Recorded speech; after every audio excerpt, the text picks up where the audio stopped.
Have you wondered why Dodger Stadium hasn't said one word about the ICE raids going on right now in Los Angeles? Dodger Stadium is more than just a ballpark. It's become a symbol of government betrayal, corporate greed, and now immigration enforcement. Federal agents from ICE, DHS, and CBP are operating in and around the stadium, and some sources say they'll even be present during the Friday Pride night in Elysian Park. Now, this comes as LA sees a surge in immigration raids, detentions, and street-level militarization backed by the National Guard, all under a curfew. But this violence isn't new. If you know the history of this land, this shouldn't come as a shock. Dodger Stadium sits on stolen land on top of the Mexican-American communities of Palo Verde, Loma, and Bishop. Now, these weren't just shacks in the hills. These were 3 thriving neighborhoods, families, schools, gardens, stores, churches. And in the 1950s, at the height of the same housing crisis that we're still living through today, the city promised to build public housing under the Federal Housing Act. But that was all a lie. And once the land was cleared, the city didn't give it away.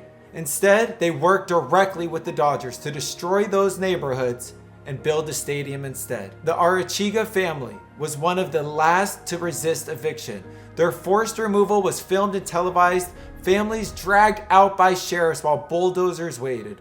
But they were not the only ones. They were part of a larger community that never stopped fighting. Now fast forward today, detribalized natives make up 43% of the Dodgers fan base, helping generate over $250 million each year through ticket sales, merchandise, and Spanish language media. Los Doyers gear is a top seller.